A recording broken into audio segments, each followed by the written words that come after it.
हरिद्वार से महंत मोती गिरी जी हमारे साथ जुड़ चुके हैं। तो प्राइम न्यूज के साथ जुड़ चुके हैं महंत मोती गिरी जी। उनके साथ बातचीत करते हैं और जानते हैं कि आखिर उनका क्या कुछ कहना है इस पूरे घटनाक्रम को लेकर। महंत जी, पूरे घटनाक्रम को लेकर जो कि बेहद दुखद है, इसको लेकर आपका क्या कुछ कहना है जिसने कल सभी को चौंका दिया? आज हरिद्वार के अंदर एक विशेष, जिसे बोलते हैं कि कमतल लहर यहाँ पे चल रही है। बहुत ही ज्यादा दम की लहर यहाँ चल रही है। हर साधु के दिल में यही है कि हुआ तो हुआ क्या, क्योंकि अपने निधन पर समस्त सनातन धर्म बहुत गमगीन हो चुका है। और आचार्य नरेंद्र गिरी महाराज जी का जो ये कुछ पन्नों का लेटर है, उसको मैं चाहूंगा कि सरकार के सामने रखा जाए, इसकी निष्पक्ष जांच हो। जो इसमें दोषी पाया जाए उसको उचित से उचित दंड दिया जाए। और आज इस विषय से ऐसा हो चुका है कि हरिद्वार के अंदर जितने भी साधु संत हैं सब एक रोष भी कर रहे हैं और अपने आप को मतलब एक नियतता भी समझ रहे हैं, जो जितने भी बड़े महंत है। क्योंकि सनातन धर्म के लिए ये बहुत बड़ी दुखद घटना है कि हमारे महंत नरेंद्र गिरी महाराज जी, जो कि अखिल भारतीय अखाड़ा परिषद के अध्यक्ष हैं और सभी अखाड़े उनके सम्मान में, बहुत ही दुखद बात है। इसकी निश्चित जांच हो। बिल्कुल, देखिए दुखद बात है, लेकिन जिस तरीके से हरिद्वार में कल आनंद गिरी से पूछताछ होती है, पूछताछ में वो कहते हैं कि ये एक बड़ी साजिश है, उनका नाम फंसाया जा रहा है, जो भी दोषी हो उनके खिलाफ कार्रवाई हो और पूरा का पूरा वो सहयोग देने के लिए तैयार है। शिष्य आनंद गिरी पर पूरा का पूरा संदेह जताया जा रहा है। ऐसे में आप क्या कहेंगे आनंद गिरी को लेकर? देखो, जब एक लेटर है, लेटर में जब नाम दिया गया है तो उससे पूछताछ होनी चाहिए, मगर इसकी निश्चित जांच भी होनी चाहिए।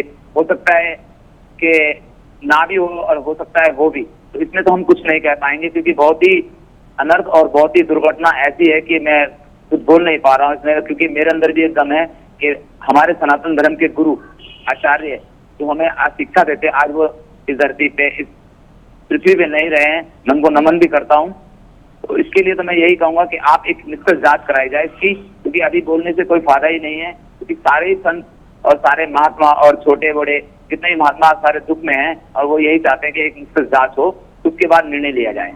मान जी, आनंद गिरी के आचरण की बात की जाए, कैसा रहा उनका आचरण एक शिष्य के तौर पर भी और आम तौर पर भी? आपने कैसा उनका आचरण दिखाया अभी तक?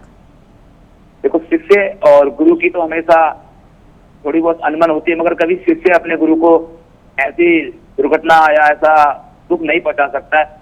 और हो सकता है तो उसकी जांच हो। बिल्कुल। और दूसरी तरफ नरेंद्र गिरी, जो कि एक महंत रहे और इतने महान उन्होंने कार्य किए, उनसे सजेशन लेने के लिए दूर दूर से लोग आते थे। आत्महत्या जैसी ये जो पहेली है, उसको आपको क्या लग रहा है कि इतना बड़ा जो सुसाइड नोट लिखा गया है, क्या कोई महंत इतना बड़ा सुसाइड नोट लिख सकता है? देखो, इस विषय में मैं कुछ कह नहीं पा रहा हूँ, क्योंकि जो सुसाइड नोट है वो 7 पन्नों का जो बताया जा रहा है, 2 पन्नों का जो भी बताया जा रहा है, सुसाइड नोट को तो आप बिल्कुल उसकी हैंड राइटिंग से ही आपको मालूम पड़ पाएगा, या आप जो भी इसकी जांच कराओगे उसी से ही आपके सामने ये सारा सच आ पाएगा। पूरा ये जो मामला है मान जी, पूरा जो मामला है लेटे हुए हनुमान जी मंदिर के स्वामित्व को लेकर था, संपत्ति को लेकर था। तो क्या ऐसा कुछ लग रहा है कि ये विवाद इतना ज्यादा बढ़ गया कि आनंद गिरी ने या फिर उनके साथियों ने दबाव बनाना शुरू कर दिया था? इस विषय पे मैं आपको कुछ कह नहीं पाऊंगा, क्योंकि अखाड़े की एक नियति होती है, अखाड़े का एक नियम होता है, तो शिष्य के ऊपर होता है। शिष्य ही आगे गुरु को भी चलाता है और गुरु भी शिष्य को चलाते हैं। तो मेरे को लगता है कि हो सकता है भूमि के ऊपर ये कारण हुए हो।